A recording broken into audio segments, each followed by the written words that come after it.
Hello बच्चों, स्वागत है आप सभी का आपके अपने यूट्यूब चैनल आरडी क्लासेज में। आशा करता हूं कि आप सभी लोग स्वस्थ होंगे और हमारे साथ मैथ की क्लास को बहुत एंजॉय के साथ पढ़ रहे होंगे। तो आज हम लोग कक्षा 10 गणित के बहुत ही इंपॉर्टेंट टॉपिक के ऊपर चर्चा करने वाले हैं, जो आपकी बोर्ड एग्जाम के लिए बहुत ही महत्वपूर्ण है और लगभग हर साल बोर्ड की परीक्षा में 2 से 3 नंबर का क्वेश्चन इससे बनता है। बच्चों, वो हमारा क्वेश्चन है, सिद्ध कीजिए कि कौड़ी में 5 एक अपरिमेय संख्या है। ये आपका क्वेश्चन है। ये हमारे एनसीईआरटी कक्षा 10 गणित के प्रश्नावली 1.2 का पहला क्वेश्चन है और ये क्वेश्चन लगभग या इससे मिलते जुलते क्वेश्चन हर साल बोर्ड के एग्जाम में पूछे जाते हैं। तो क्वेश्चन को हल करने से पहले आप सभी से रिक्वेस्ट है कि आप जो है वीडियो को बिना स्किप किए पूरा देखिएगा, क्योंकि ये जो क्वेश्चन है थोड़ा समझने वाला है। आप अच्छे से देखेंगे, जितना अच्छे से समझेंगे उतना अच्छे से इसे सीख पाएंगे। और साथ ही में यदि आपको वीडियो पसंद आए तो वीडियो को एक बार लाइक करिएगा और अपने मित्रों को भी ज़्यादा से ज़्यादा शेयर करिएगा। तो चलिए हम लोग क्वेश्चन की तरफ चलते हैं। तो यहाँ पे हमको प्रूफ करना है कि कौड़ी में 5 यानी कि √5 एक अपरिमेय संख्या है। तो थोड़ा हम इससे हट करके चलते हैं। पहले हम इससे उल्टा मान लेते हैं कि मान के चलते हैं कि कौड़ी में 5 हमारा एक परिमेय संख्या है। तो यहाँ पे बच्चों हम लिख देंगे कि माना कौड़ी में 5 एक परिमेय संख्या है।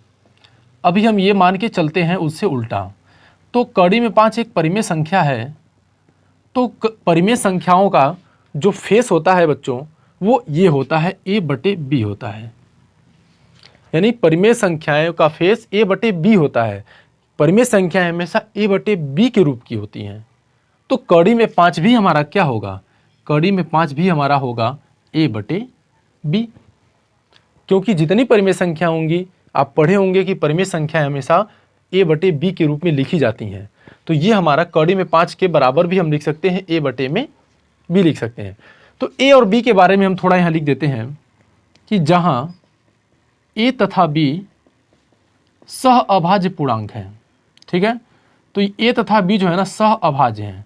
तो सह अभाज्य का मतलब हो गया कि जैसे हमने एक उदाहरण के तौर पे लिया है 2/3। ये 2/3 हमारा एक मान के चलो ये एक परिमेय संख्या है। तो सह अभाज्य का ये मतलब हो गया कि 2 और 3 ये ऐसी संख्याएं हैं जो एक ही संख्या के पहाड़े में नहीं आती हैं। मतलब कोई ऐसी संख्या नहीं है जिनके पहाड़े में 2 भी आ जाए और 3 भी आ जाए, सिवाय 1 के। यानी कि ये 2 जो है 1 के पहाड़े में आएगा और 3 भी 1 के पहाड़े में आएगा। इसके अलावा 1 के अलावा कोई भी ऐसी संख्या नहीं है जिसके पहाड़े में 2 और 3 दोनों आते हों। तो ऐसी संख्याओं को हम लोग सअभाज्य संख्या कहते हैं। सअभाज्य संख्याओं का उभयनिष्ठ गुणनखंड 1 होता है। ठीक है, अगर हम थोड़ा इससे हट करके एक एग्जाम्पल लेते हैं, जैसे हम ले लेते हैं 25 और बटे में हम लिखते हैं 5। तो बच्चों 25 जो है 1 के पहाड़े में आता है और 5 भी 1 के पहाड़े में आता है। 1 के पहाड़े में तो सभी लोग आते हैं, जितनी भी संख्या है सभी आती हैं, क्योंकि सबका मालिक 1 है। इसलिए अब इसके बाद आप सोचिए कि इसके अलावा 1 के अलावा भी क्या कोई ऐसी संख्या है जिसके पहाड़े में 25 भी आता हो और 5 भी आता हो? तो बच्चों जो 5 होता है, 5 के पहाड़ा में 25 भी आता है और 5 भी आता है, दोनों आता है। 5 के पहाड़ा में 25 भी आएगा और 5 के पहाड़ा में 5 भी आएगा। तो इसका क्या मतलब होगा कि इनका एक उभयनिष्ठ गुणनखंड 5 है। यानी ये जो है सअभाज्य संख्या नहीं है, क्योंकि इनका उभयनिष्ठ गुणनखंड में 1 के अलावा एक संख्या और है 5 है। लेकिन 2/3 के उभयनिष्ठ गुणनखंड में सिर्फ एक ही है, इसके अलावा कोई और संख्या नहीं है जिनके पहाड़ा में 2 और 3 दोनों आते हों। तो इन्हें हम लोग कहेंगे सअभाज्य संख्या। तो आशा करते हैं कि ये चीज़ आपको समझ में आ गई होगी। अगर आपको सअभाज्य संख्या समझ में आ गया है तो आप कमेंट करके हमें जरूर बताएं कि सर सअभाज्य संख्या हमें समझ में आ गया। चलिए इसके बाद हम आगे बढ़ते हैं। यहां पे देखिए ये जो b है ना, b को लिखा जाता है कि b is not equal to 0। किसी भी परिमेय संख्या में b जो है 0 के बराबर नहीं हो सकता है। क्यों नहीं हो सकता है? कि अगर हम a/b है तो b के मान को यदि हम 0 रखते हैं, यहां पे 0 रख देते हैं b के मान को, तो इसका जो आंसर हो जाएगा अनडिफाइंड हो जाएगा, अपरिभाषित हो जाएगा। ठीक है, इसलिए b जो है कभी भी 0 के बराबर नहीं हो सकता है। तो यहां तक आप जो है इसको लिख लेते हैं। तो आशा करते हैं ये समझ में आ गया होगा। तो यदि आपको ये समझ में आ गया है तो आप कमेंट करके एक बार हमें जरूर बताएं। इसके बाद हम थोड़ा आगे बढ़ते हैं बच्चों, आप एकदम ध्यान से इसको देखिएगा। जब तक इसको ध्यान से नहीं देखेंगे, समझेंगे नहीं, रटने के बल पे रहेंगे, तो फिर आप कभी भी इसको नहीं सीख पाएंगे।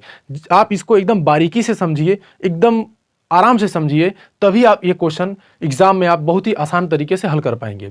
इसके बाद हम क्या करते हैं कि दोनों पक्षों का वर्ग कर देंगे। ठीक है, दोनों पक्षों का वर्ग करेंगे। यहां पे लिखेंगे दोनों पक्षों का वर्ग करने पर। तो जब हम दोनों पक्षों का वर्ग करेंगे तो वर्ग का मतलब क्या होगा कि स्क्वायर, यानी कि कड़ी में 5 की घात ऐसे 2 लगा देंगे तो ये हमारा वर्ग हो गया। फिर बराबर में क्या लिखेंगे, a बटे b है, इसका भी हम लोग क्या कर देंगे, यहाँ पे वर्ग कर देंगे। ठीक है, तो जब वर्ग करेंगे तो किसी भी कड़ी वाली रूट वाली संख्या का जब हम लोग वर्ग करते हैं, स्क्वायर करते हैं, तो रूट हट जाता है। ठीक है ना, ये रूट जो है इससे कैंसिल हो जाएगा, इसलिए रूट हट जाएगा, हमारे पास बचेगा सिर्फ उसके अंदर का नंबर 5 बचेगा। और फिर बराबर में हम क्या लिखेंगे, ए स्क्वायर, और बटे में लिखेंगे बी स्क्वायर। ये ए बटे बी का वर्ग हो गया।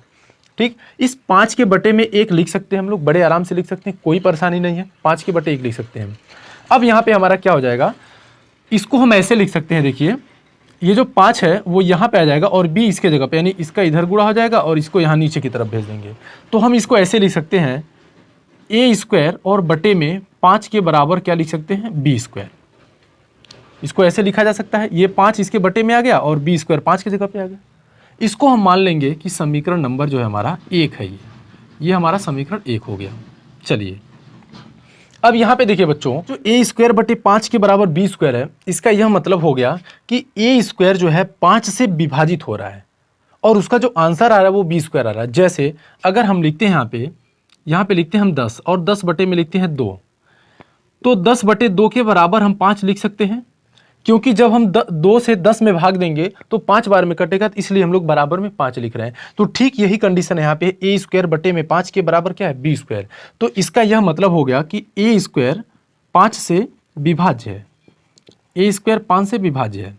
तो जब ए स्क्वायर 5 से विभाज्य है तो किसी भी संख्या का यदि स्क्वायर किसी संख्या से विभाज्य होता है तो उसी संख्या से वह संख्या भी विभाजित हो जाती है। जैसे अगर हमने यहाँ पे ले रखा है 25 और 25 को हम 5 से विभाजित करते हैं तो बड़े आराम से विभाजित हो जाएगी। देखिए 5 बार में विभाजित हो गई।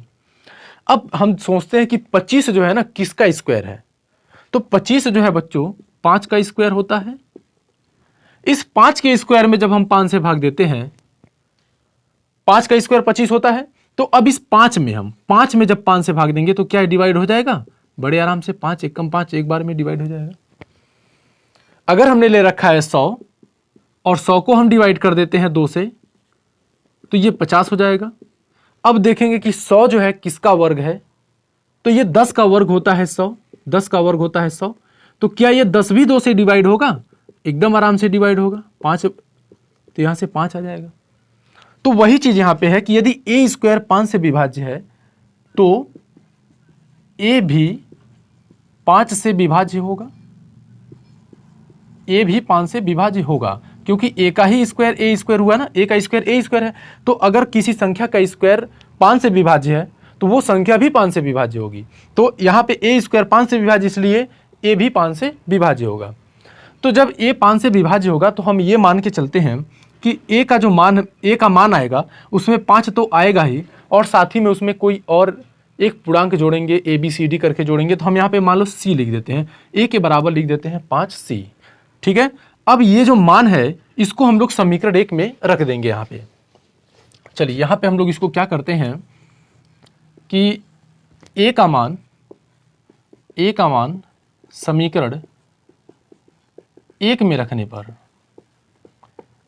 जब इसको हम लोग समीकरण 1 में रखेंगे तो बच्चों ये हमारा समीकरण 1 है और यहाँ पे ए दिया है। देखिए तो यहाँ पे हमको क्या रखना है, 5c रखना है। तो ये हमारा क्या हो जाएगा, 5c का स्क्वायर और बटे में 5 हो जाएगा और फिर बराबर में b स्क्वायर हो जाएगा, क्योंकि यहाँ पे a स्क्वायर था इसलिए 5c का हम लोग यहाँ पे स्क्वायर करेंगे। तो 5c का स्क्वायर करेंगे तो ये 25c स्क्वायर हो जाएगा और बटे में 5 हो जाएगा और फिर यहाँ पे बराबर में क्या होगा आपका b स्क्वायर हो जाएगा। ये देखिए यहाँ से कट जाएगा, ये कट गया यहाँ से, 5c स्क्वायर और बराबर में क्या लिख सकते हैं, b स्क्वायर। ये 5 यहाँ से इसके बटे में आ जाएगा तो इसको ऐसे लिख सकते हैं, b स्क्वायर बटे में 5 के बराबर क्या लिख सकते हैं, c स्क्वायर लिख सकते हैं। ठीक यही कंडीशन यहाँ पे बनी थी हमारी, देखिए फिर यहाँ पर भी बन गई। ये हमारा मान लेते हैं ये समीकरण नंबर 2 हो गया। तो यहां से ये पता चलता है कि 5 बी स्क्वायर 5 से विभाज्य है, ठीक है ना, बी स्क्वायर 5 से विभाज्य है, तो बी 5 से विभाज्य होगा।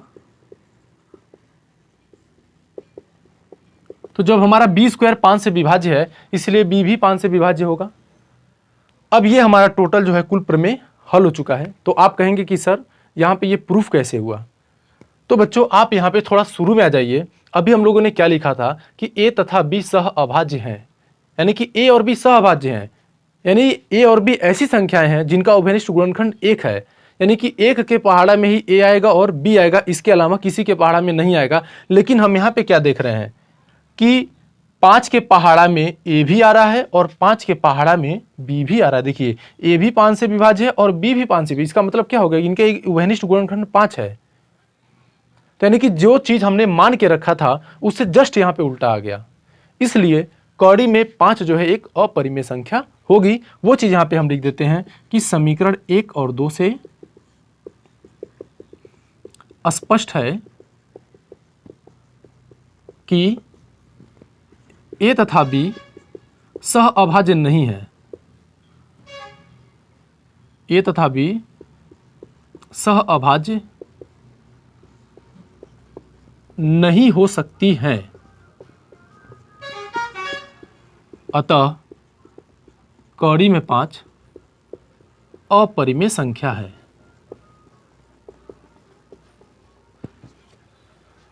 तो इसका आप एक बार स्क्रीनशॉट ले लीजिए और आशा करते हैं कि ये क्वेश्चन आपको समझ में आया होगा। यदि क्वेश्चन आपको समझ में आया हो तो वीडियो को लाइक करिएगा और कमेंट करके हमें अपना फीडबैक जरूर दीजिएगा।